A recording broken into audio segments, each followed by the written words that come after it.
안녕하십니까? 배팅 부동산 챗 GPT가 10초 안에 답했는데 아파트 재건축에 대해 우리보다 많이 안다. 진행하도록 하겠습니다. 정말로 10초가 안 걸렸습니다. 답변을 다 하는데 10초가 안 걸렸고 제가 꽤 긴 질문을 던졌는데 그 질문 이해하는 데는 1초 정도 걸렸던 것 같습니다. 제 질문이 이런 거였습니다. 재건축에 대한 질문이죠. 그러니까 요건 뭐냐 하면 땅은 그대로인데 땅 면적은 그대로인데 500세대 있던 거 철거하고 1000세대 짓고 그리고 1000세대 있던 거 철거하고 2000세대 짓고 요런 식으로 하면은 기존의 소유자들은 공짜로 계속 새 아파트를 받을 수 있다. 요러한 재건축 모델에 대해서 질문을 한 거죠. 요렇게 하면은 아파트 소유한 사람들은 돈을 쓰지 않고 영구적으로 신축 아파트를 건설해서 사용할 수가 있는데 이러한 주거 모델에 대해서 경제성, 인구 수용성, 인프라, 주거의 질, 지속 가능성 등 다양한 관점에서 최대한 자세히 설명해 달라 이렇게 질문을 던졌습니다. 그러니까 10초도 안 걸려서 답을 다 했습니다. 답변을 보시면 일단은 1초 만에 요 내용이 나왔습니다. 답변을 하기 전에 질문에 대해서 정확하게 알고 있었다는 거죠. 엄청납니다. 이제는 놀랍지도 않습니다. 챗 GPT 엄청난 놈입니다. 답변의 첫 부분 2주택 모델은 기존 아파트 건물을 철거하고 같은 땅에 새 건물을 짓는 도시 재생의 한 형태입니다. 이미 알고 있었습니다. 재건축에 대해서. 그리고 답변을 자세히 합니다. 경제성 측면에서 장점과 단점을 이야기합니다. 일단 장점은 개발자에게 재정적으로 도움이 될 수 있다. 당연하고 기존 주택 소유자에게도 재정적으로 유리할 수 있다. 당연하고 신축은 종종 투자와 경제 개발을 끌어들이기 때문에 이 모델은 해당 지역의 부동산 가치를 높일 수 있다. 맞죠? 그런데 요것은 해석을 잘해야 됩니다. 요게 재건축하면은 돈을 번다. 요것은 조금 잘못되어 있는 그런 상식일 수가 있습니다. 그러니까 요 이야기는 뭐냐 하면은 현재 가치는 당연히 올라가는 겁니다. 500채가 1000채가 되었죠. 그러면 전체 시총 개념으로 보면은 시총이 상승한 거죠. 그리고 현재 가치는 높습니다. 새 건물을 지었기 때문에.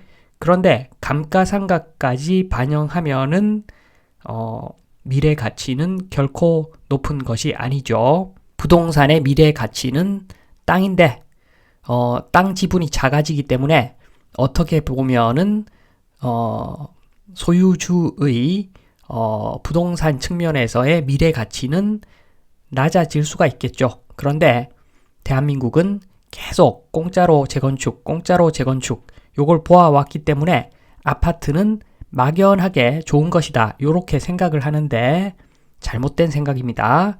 재건축은 내 땅을 내어주고 건물을 그 돈으로 건물을 지어서 받는 겁니다. 그러니까 부동산 가치를 높일 수 있다. 현재 가치를 높일 수 있다로 바꿔줘야 할 것 같습니다. 그리고 단점에 대해서 이야기합니다. 단점, 새 집을 지을 비용을 감당할 수 없는 일부 주택 소유자에게는 이 모델이 적합하지 않다. 지금 일어나고 있는 일이죠. 지금 일어나고 있는 일입니다. 사업성이 엄청나게 좋아가지고 내 돈 한 푼도 안 들이고 또는 내 돈 거의 안 들이고 사업 진행하는 그런 단지는 재건축이 원활하게 진행이 되는데 그렇지 않고 분담금이 좀 많은 단지는 진행이 안 되죠. 그 이야기죠. 그리고 이 모델은 해당 지역의 부동산 가치가 낮거나 건설 비용이 높을 경우 재정적으로 실행 불가능할 수도 있습니다. 일단은 요런 이야기입니다. 요즘 주택 부족하다고 해가지고 경기도 전체적으로 막 건설을 해서 분양을 하는데 어떤 지역을 보면 약간 외곽 지역들을 보면은 건설 원가는 3억 들어갔는데 분양 가능 가격, 분양이 완판되는 가격은 2억인 겁니다. 2억. 그러니까 수익환원법으로 계산해 보면은 2억도 비쌀 수가 있는데 원가법으로 하면은 3억 갔으니까 분양가는 3억 이상 되어야 된다. 요런 논리인데 안 되죠. 사는 사람이 안 사면은 3억이 아니라 2억이 안 되면 1억에라도 분양을 해야 되는 겁니다. 요거는 애초에 사업 계획 자체가 잘못됐다는 이야기죠. 사람이 모여 살 만한 곳에 아파트를 지어야지 건설 원가 이상으로 가격을 책정할 수가 있는데 사람들이 선호하지 않는 외곽에다가 건설 원가 많이 들여가지고 건물 지어봤자 꽝이라는 이야기입니다. 꽝. 그러니까 지금 보면은 도심에 꼭 필요한 데다가 공급을 늘려야 되는데 신도시 여기저기 생각 없이 그렇게 계획을 짜면은 원가는 3억, 분양가는 2억 이렇게 될 수 있는 거죠. 요게 지금 현실이라고 보면 됩니다. 다음은 인구 수용 측면에서 장단점을 이야기합니다. 장점은 현재 위치에서 벗어나지 않고도 생활 조건을 업그레이드 하려는 주택 소유자에게 매력적이고 그리고 개발업자도 새로운 주택 옵션을 만들고자 하는 개발업자에게도 매력적이고 뻔한 내용이고 단점이 중요하죠. 단점. 이 모델은 모든 주택 소유자, 특히 현재 주택과 이웃에 소속된 주택 소유자가 받아들이지 않을 수 있습니다. 나는 싫다는 거죠. 환경에 미치는 영향을 우려하는 지역사회에서 반대할 수도 있다. 그렇죠. 그럴 수 있는 거죠. 요 부분을 좀 부연 설명을 드리면 우리나라 대부분의 노인들은 거의 다 재건축을 반대합니다. 그러니까 살면 얼마나 더 살겠나? 내가 여기서 계속 살아왔는데 살면 얼마나 더 산다고 실거주 여기서 마감하고 싶다. 이렇게 생각하는 노인들 많죠. 그래서 돈이 아주 크게 되지 않으면 진행이 잘 안 되는 거죠. 요즘 점점 노인들 많아지는데 앞으로 더 그럴 겁니다. 노인들은 살던 데서 그냥 계속 살고 싶어 합니다. 재건축을 위해서 이사해서 다른 동네 갔다가 다시 이사 오고 이런 거 싫어하죠. 그냥 쭉 그대로 살던 대로 살고 싶어 하는 사람들이 당연히 많죠. 요런 이야기입니다. 인구 수용이라는 측면은 하부 구조 보겠습니다. 인프라 스트럭처, 그러니까 인프라를 보면 될 건데 장점은 기존 인프라를 업그레이드 할 수 있다. 할 수 있는 기회를 제공한다. 단점은 인구 밀도 증가. 쥐약이죠. 쥐약입니다.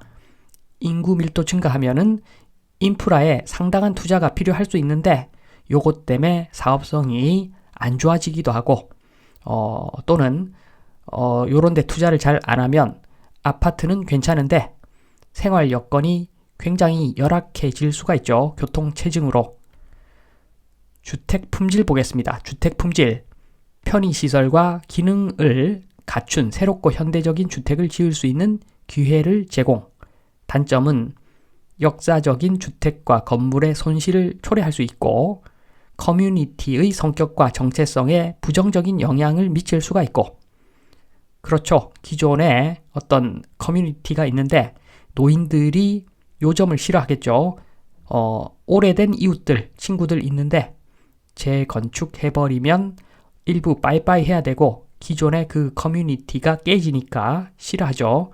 이 모델은 또한 해당 지역의 기존 주택 소유자나 거주자가 감당할 수 없는 주택을 만들 수도 있습니다.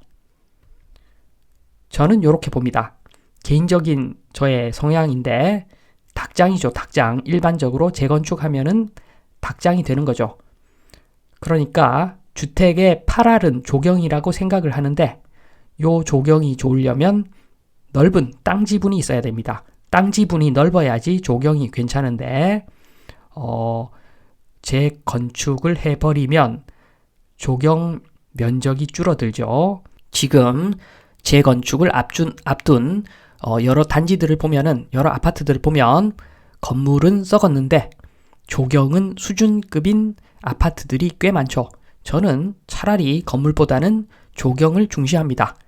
춥게 살 수는 있어도 갑갑한 것은 못 참는다. 저는 요런 주의입니다. 만약에 그냥 따뜻하게 살고 싶다. 그러면 오피스 중에서 굉장히 후진 오피스 들어가서 살면 됩니다. 창문 없는 오피스, 중앙에 위치한 창문 없는 오피스, 그런데 살면은 정말 따뜻합니다. 외풍이라는 것이 없죠. 대신에 요리 한번 하면은 냄새 안 빠지죠. 다 좋을 수는 없는 겁니다. 그래서 저 개인적으로는 조경이 중요한데, 넓은 땅 지분이 넓어서 좀 여유로운 어떤 뷰가 중요한데, 그런 측면에서 보면은 재건축 꽝이죠. 지속 가능성 보겠습니다. 지속 가능성. 장점은 도시 확산을 줄이는 지속 가능한 방법. 땅을 그대로 쓰고 건물만 높이니까 스프롤이 일어나지 않더라. 그런데 이것은 인구 증가할 경우입니다. 인구가 증가하지 않으면 스프롤이 일어날 리가 없죠. 그래서 이 부분은 뭐 식량 안보, 농지 보호 뭐 그런 쪽에서 설명이 가능한 부분이고, 단점을 보겠습니다. 단점은 기존 기반 시설과 자원의 용량을 초과하는 인구 밀도 증가로 이어질 경우 지속 가능하지 않을 수 있다. 교통지역 생각하면 되겠습니다. 그리고 녹지 공간과 자연 서식지의 손실을 초래할 수 있으며 이는 환경에 부정적인 영향을 미칠 수 있다. 닭장 생각하면 됩니다. 조경 공간이 없어지죠. 닭장이라서. 여기까지 챗 GPT의 재건축에 대한 견해를 살펴보았는데, 일단 제목에 대한 답변부터 하겠습니다. 제목에 챗 GPT 10초 만에 답변, 10초 안에 답변, 재건축에 대해 우리보다 많이 안다. 요 부분을 좀 설명을 드리면, 일단은 우리는 인간이기 때문에 내 아파트가 걸려 있어서 내 재산이 걸린 문제라서 제대로 못 보죠. 제대로 아파트를 제대로 분석할 수가 없습니다. 이권이 걸려 있어서. 그런 점에서 챗 GPT가 우리보다 낫죠. 그리고 10초 만에 방금 보신 그런 답변을 내어놓을 수 있는 사람은 거의 없다고 보시면 됩니다.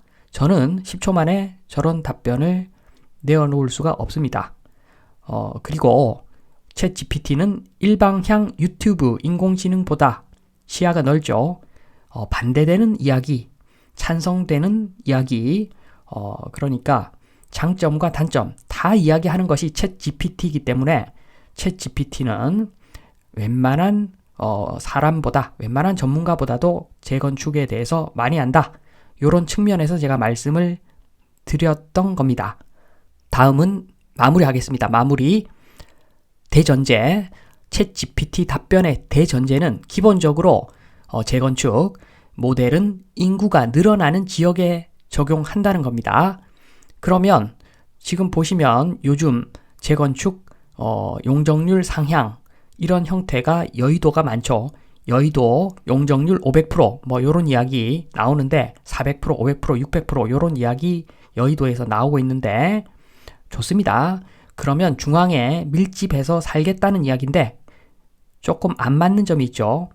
여의도 용적률 500% 요게 말이 되려면 1기 신도시 용적률은 왜 올립니까? 1기 신도시 용적률 올려주면 안 되죠. 중앙에 모여 살게 하겠다. 요게 주된 전략이라면 1기 신도시 용적률 올려주면 안 됩니다. 그리고 3기 신도시 중에서 외곽 지역에 아파트 많이 계획하고 있었고 또 지금 짓고 있는데 그거 다 뻘짓거리라는 이야기입니다. 여의도 용적률 500% 그러면 1기 신도시 용적률 상향 3기 신도시 요런 거 하면 안 되죠. 당연히 인구가 줄어들고 있기 때문에. 그래서 제가 봤을 때는 선거가 국토를 망치고 있는 것 같습니다. 선거가 아니면은 제대로 계획했겠죠. 제가 이권 없이 그냥 말씀을 드리면 용산 그리고 현충원은 가치 판단의 문제가 좀 들어가서 괄호를 했고 용산, 현충원 그리고 그린벨트 고밀도 개발 국가에서 수용해가지고 정부 땅에다가 국가 땅에다가 용적률 1000% 2000% 이런 식으로 밀집해서 개발을 하고 초고밀도로 개발을 하고 그리고 경기도는 농지로 전환한다. 이렇게 일괄된 국토에 대한 계획을 세워야 되는 것이 정상이라고 저는 봅니다.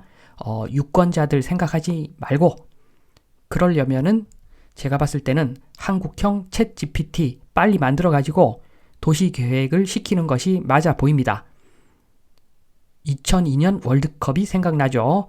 축구협회의 벽을 넘어서는 도시계획의 히딩크형 필요하죠. 축구협회, 국내 감독들 방법 없습니다. 히딩크 외부에서 왔기 때문에 2002년이 있었던 것이죠. 마찬가지입니다. 도시계획에서 축구협회에 해당하는 것이 유권자들이죠. 인간이 도시계획을 하면은 정치적으로 놀 수밖에 없기 때문에 한국형 챗 GPT 도입해가지고 요 챗 GPT한테 도시계획 시키면 아마 미래를 위한 답변을 내어놓을 것 같습니다. 챗 GPT 우리나라도 발전시켜가지고 그 이권 개입 없이 챗 GPT가 부동산 정책을 좀 만들었으면 좋겠다. 그 말씀을 오죽하면 제가 이런 말씀 드립니다. 그 말씀을 드리면서 이만 마치겠습니다. 감사합니다.